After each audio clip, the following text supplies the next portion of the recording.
Good morning, student. Hope you are fine. Today we shall discuss a poem, The Noosing of the Sun God, by Jesse Mackay. Jesse Mackay is a New Zealand writer. Dear students, the very title itself tells you that what we are going to discuss. The noosing of the sun god. Putting loop. Noose means loop at the end of your rope.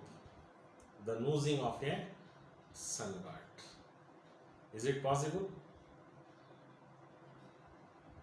What do you think of yourself? See, actually, this poem is based on myth. Based on a myth. That is Polycenian myth. Polycenian myth.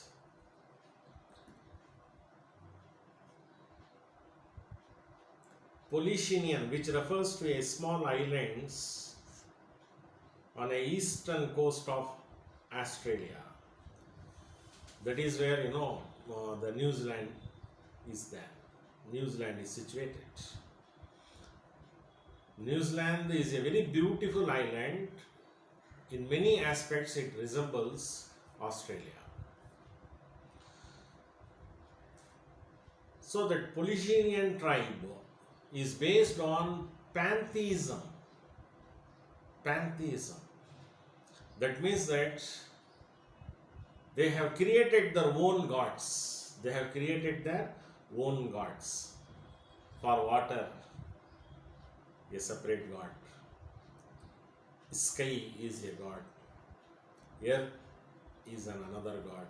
Sun is a god. Moon is a god. So this is called as pantheism. That is culture of different gods. See, when you read this poem, you have to set aside your logicality. You can't expect any reasoning into it, because it has full of supernatural elements. Supernatural elements. There would not be any logicality in it. That is, you may not find any intellectuality in it. Just you have to enjoy it. As our mothers feed their babies, Nila Sore, Nila Nila Modiva, right? And they are feeding their children. But is it practically possible? How can a moon comes?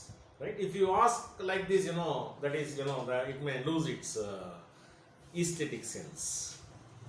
So in this poem, you have to set aside your reasoning, logicality beside, and just to enjoy. So actually there is one tribe is called as, the name of the tribe is Maori tribe. Maori tribe. Maori tribe. Which was the original, settlers of New Zealand. Maori tribes. And each and every section of the society has their own heroes. And now we are going to see our hero, whose name is, that is the protagonist, we may call it, whose name is Moi. Whose name is Moi. The Moi is nothing but he considered himself as a demigod. He considered himself as a demigod.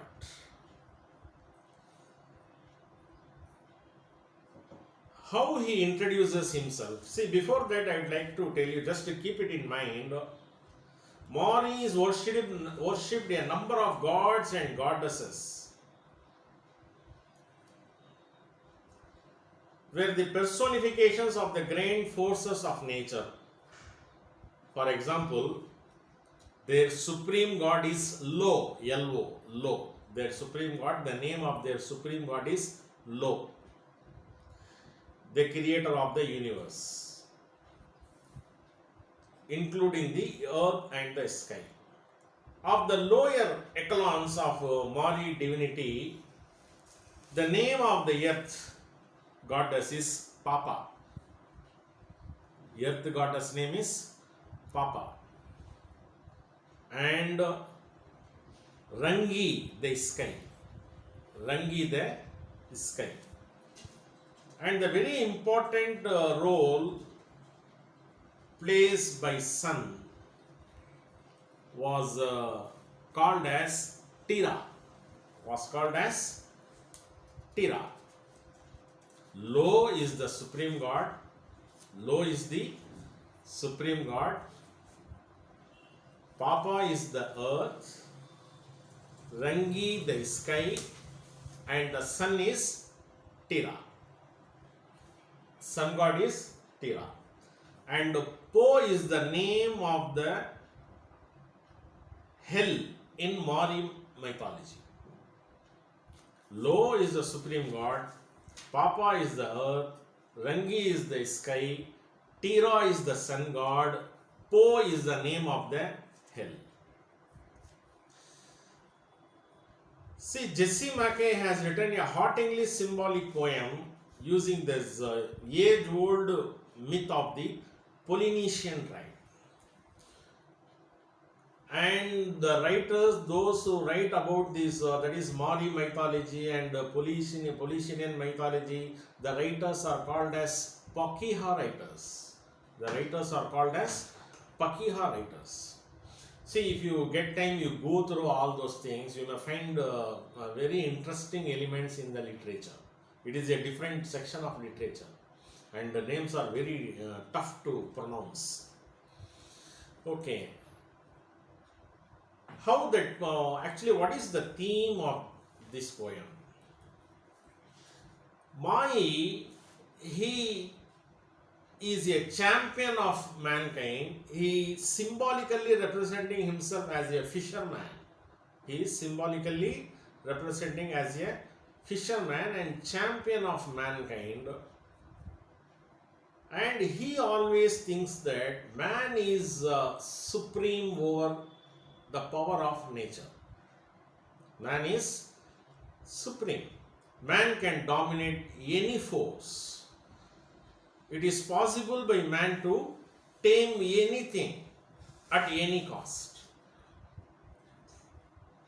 So actually, it is a tug of war between the sun god and Mai.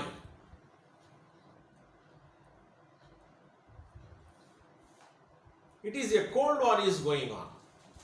Mai wants to catch the sun god. Mai wants to catch the sun god. So again and again I am telling you that is don't think it in a logical sense, right? It is a myth.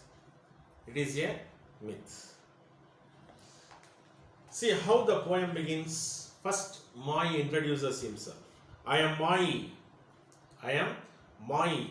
Mai the bantling, the young child, the darling. Mai the fair thief, the jester. Mai the world's fisherman. I am Mai, man's champion. It means that the character Mai has got all the qualities. He is a very young child. The darling is so innocent. Fair thief is a fair thief. He is also a clown, the jester. He is also a fisherman who is fishing the island of New Zealand, who is fishing out the island of New Zealand. It is symbolically represent that it is against the white people, who invaded New Zealand. he wanted to take the New Zealand from their clutches. As a fisherman, catches fish from an ocean, likewise he wants to take away New Zealand from the clutches from the slavery of white. This is the symbolical representation. So how he introduces, I am Mai, the bantling, the darling, Mai the fair thief, the jester, Mai the world's fisherman. In overall, he calls himself as a man's championship. Now, in the next stanza, he speaks about the sun god. You are the sun god, Tira, of the flaming hair. You have got a very powerful hair. So he calls, that is giving example to the sun rays with hair, flaming hair, flaming hair. Here, for man is your moth. Man is your moth. Before you, we are a very trivial creature. We are a trivial creature. We are like a very small, insects. What is the life of man? What is the life of man?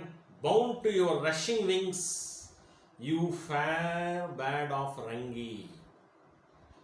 What is Rangi? Rangi is sky. And the sun god is fair bird of Rangi. You are a fair bird of Rangi. Before you, a man is nothing. We are like a moth. You consume us. You completely destroy man. Because you have got wings of fire. You fair bird of Rangi, he is asking. A birth in burning. A birth in burning. Your birth is burning. O sun god, your birth is burning. A flash and a war word. A flash and war word. You are so severe. You are so intensified. A failing, a falling. A failing, a falling of ash to the ashes of bottomless pool. Where one can find your ashes? Your ashes can find in the hell. That is Po. Here, in the previous stanza, he says that you are the fair bird of Rangi, and where your ashes subsides, where one can find ashes, failing or falling. You are a failing and falling of ash to the ashes of bottomless Po. It is referred as Po, that is hell. I am Mai. Again he is telling, I am Mai.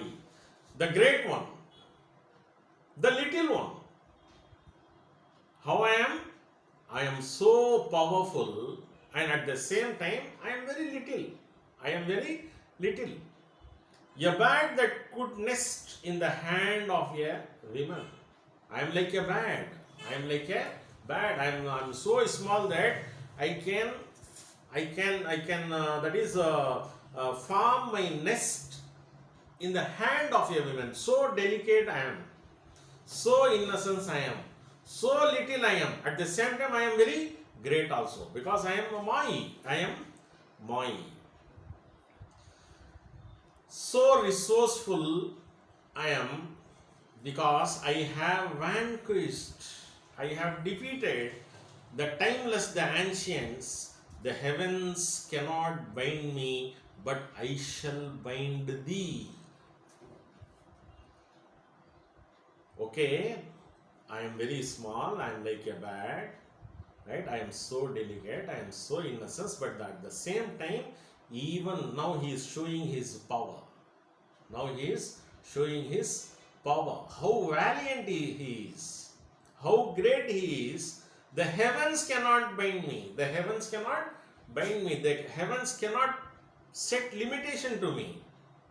But what I can do? I can bind thee. I can bind you. I can bind you. Ah, the red day of the fighting of Mai. So now the day has come. Now Now that day has come. He decided to face the sun god. He decided to face the sun god. What happens when the battle begins?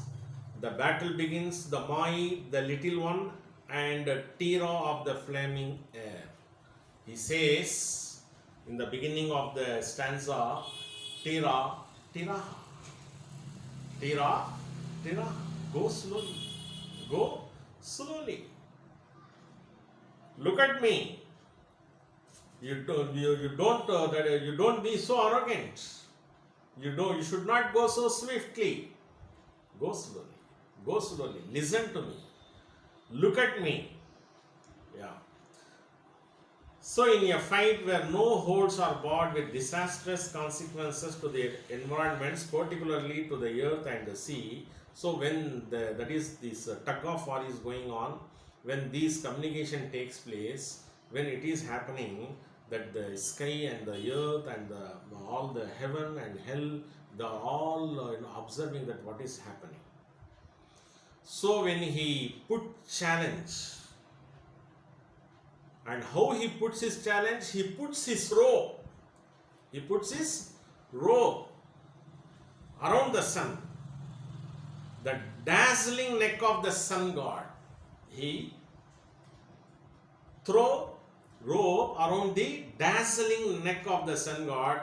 The earth trembles, the earth shivers, and the sea heaves, and the sea heaves. The earth trembles, the sea heaves, breathes rapidly. The poet furnishes the detail in his striking images. The red day of the fighting of Mai. Today is a red day. Today is a red day. How he waxed, how he grew, how the earth mother shook. The earth mother is shaking, trembling. And the sea was afraid and receded and moaned like a babe that is chidden. It is simply shivering like a small baby.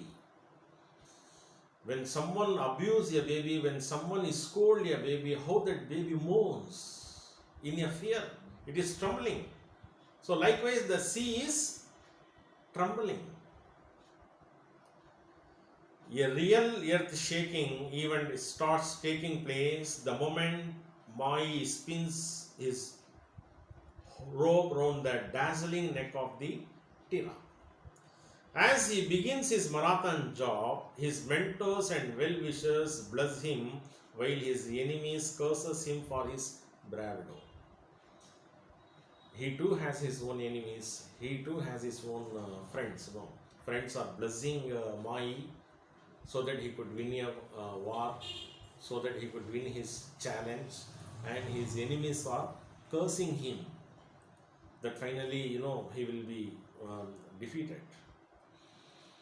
Mai engages himself in this dauntless task for the sake of the people living at present, for the people who are dead and who are buried, and also for the children who shall be born. And he thinks that Mai, as far as Mai is concerned, this is the act of purification.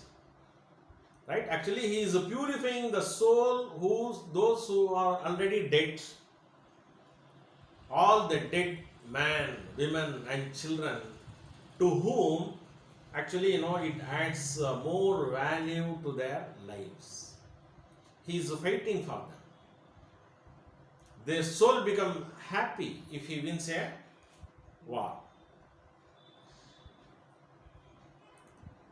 The elemental forces are involved in this momentous battle. The effect of the battle on the sea is more serious. A pull for the babes that are not but shall be, in the cool, in the dawn, in the calm of hereafter. Now he throws the rope against the sun god, around the dazzling neck of the sun god. Now what happens? Now comes the turn of the sun god to pull the rope. The sun god is pulling the rope. His immense power and heat snaps the rope in a trice. Within a fraction of second, the heat of the sun and the power of the sun snapped a rope. The sun became very furious on this creature called Mai. The sky is agitated by this battle, and the mountains are harassed by the red rays of the sun.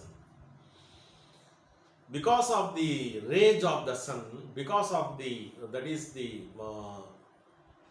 furiousness of the sun, all the mountains and all the seas and rivers, they become red. As a result of the scorching heat, the rope hurled by Mai shrivels and breaks. Shrivels and breaks. He stopped to the coils and he twisted them thrice, and thickly he threw it on the neck of Tira. But he has not given up. Mai was very adamant. Anyhow, he wanted to tame the sun god. Again he put that rope. All the heart of the heavens, the heart of the earth hung on the rope of Mai. After seeing his, that is unyielding confidence, after seeing the courage of Mai, after seeing the valiantness of Mai, all the heaven, earth, simply they become mute spectators. They look at him. But Mai's second attempt at losing the sun god also meets with disasters. Even second time also, he got defeated, because the powerful weapons of the sun god came out. Who are the powerful weapons of the sun god? Red lizards and the fire knives. Red lizards and fire knives came out of the sun, and simply they snapped the rope which was hurled by Mai. Now, what to do? Even that is the second time also he got defeated. So there is no option left for Mai. Finally he calls God, the nameless, the Father, to whom the eyes pray, but whom the tongues names not. Then immediately God replies, "Oh my son, and why your hands so red? What has happened to you? Why your hands so red? Fight the fire with fire, or bind Aton with deeds? Shatter the strong with strength? No. Like to unlike his weight, what man goes to the river to smite a reed with reeds? You have to fight with opposite. Here there is one thing, violence will never be solution for a violence. Violence never be solution for a violence. Because that is the opposite reaction. That opposites.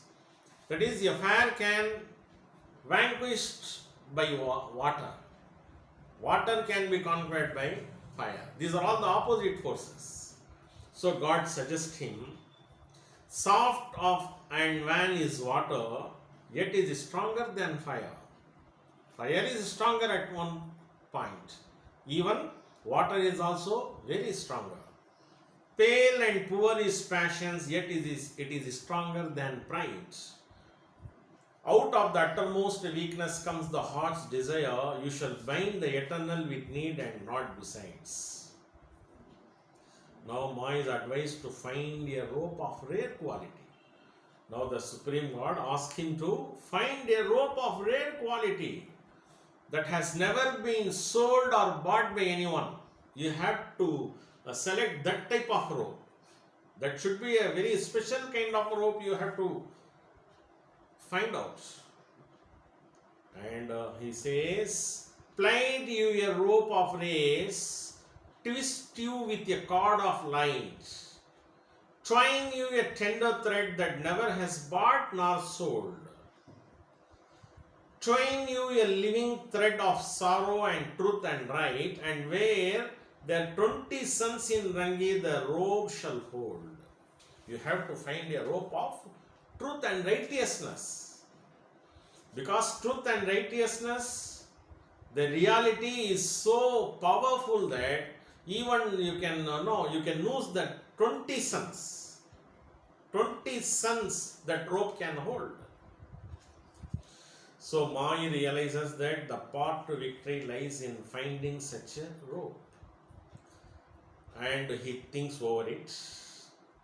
And he thinks that the weakest thread of his sister will be the strongest weapon he can wield against the sun god. Ina, the maiden of light. Then he decided to get a thread, the hair of his sister, whose name is Ina, the maiden of light, gives him her hair, with which Mai now start his operations once again. Swiftly he wove it, laughing out to the skies, thrice for the living, thrice for the dead, and thrice for the long hereafter. And he says very proudly that time I am going to lose the sun god. Now this time, from where I have got a rope, from where I have manufactured the rope, from my sister's hair, Ina. His sister name is Ina. From her hair he took one thread, and now he is pinning the rope. With his rope, he snoozes the sun god. Then what happens this time? The red lizards, as usual, the powerful weapon of the sun god came out. Who? The red lizards and the fire knives. As usual, they came out to defeat Mai, to cut the rope of Mai. The red lizards licked it. The fire knives chipped it, but it stood, but it held. They cannot. And measured and slow, ever more was the fight of the fair bed of Rangi. It is not possible for red lizard, neither the red lizard nor the fire knives chipped the rope of Mai. Finally, Mai won the battle. So what is the poem shows? This is at the surface level, it is totally based on the Polycenian myth, and that is the Maury's mythology. On the one hand, this poem shows that is the white settlers. It is against the white settlers. It is against the colonization of white people, because after they have invaded the island, right, they started dominating them. So to come out of their domination, it is against the slavery of white settlers. Thank you.